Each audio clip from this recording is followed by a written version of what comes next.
చేయడం, రీసర్వే పేరుతో గ్రామాల్లో రచ్చనైపోయినాయి. బ్రిటిష్ కాలం నుంచి అనుభవించుకుంటారు. ఒక రైతు ఒక విలేజ్లో అనుభవించుకుంటూ ఉంటాడు. పట్టా భూమి పక్కన గవర్నమెంట్ భూమి. ఈ రీసర్వేతో ఏం చేశారు, అది గవర్నమెంట్ భూమి అని తేల్చినారు. ఆ భూమిని ఏం చేశారు, ఆ రైతుకి ఎవరైతే వ్యతిరేకం ఉంటాడో లేదా వైసీపీ నాయకుడు ఉంటాడో ఆ గ్రామంలో ఆ భూమి పట్టా ఇచ్చినారు. ఈ విధంగా రాష్ట్రం అంతా వద్ద పెట్టారు. మీకు అనుభవంలో ఉండే భూమి మీ పక్కన కుంట్లో 2 కుంట్లో మీకు ఉంటుంది, అది ఇంకోనికి 3వ వ్యక్తికి పట్టా ఎత్తుకొని వచ్చి ఇస్తే మీ పరిస్థితి ఏంటి? కాబట్టి ఈ విధంగా రాష్ట్రం అంతా కూడా ఈ సర్వేతో సమస్యలు వచ్చినాయి ఎక్కడ చూసినా. కాబట్టి ఆ విధంగా ఇప్పుడు అంతా కరెక్షన్ చేయటం జరిగింది. 2 సంవత్సరాలు పట్టింది మన గవర్నమెంట్ వచ్చిన తర్వాత రెవెన్యూ డిపార్ట్మెంట్ను ప్రక్షాళన చేసేదానికి.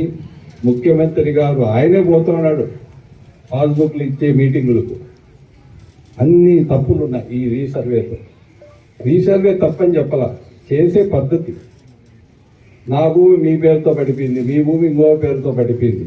సో ఇప్పుడు మా తహసీల్దార్ గారు చెప్పినారు, ఇక్కడ వీలైనంత వరకు తప్పులు లేకుండా చేసినామని చెప్పినారు. ఇంకా మీరు పాస్బుక్లు తీసుకొని చూసుకుంటే అప్పుడు తెలుస్తుంది మా తహసీల్దార్ గారు చెప్పింది అది కరెక్టా కాదా అని. కాబట్టి ఏమైనా చిన్న తప్పులు ఉన్నా కూడా కరెక్షన్ చేస్తున్నాం. మీ భూమి వేరే రైతు బుక్లో పట్టింటే కూడా కరెక్షన్ చేస్తారు. ఇక్కడ ఉండే గ్రామ సచివాలయ సిబ్బంది కానీ లేదా తహసీల్దార్ గారు, సర్వేయర్ గారు, ఆర్డీఓ గారు కూడా వచ్చినారు.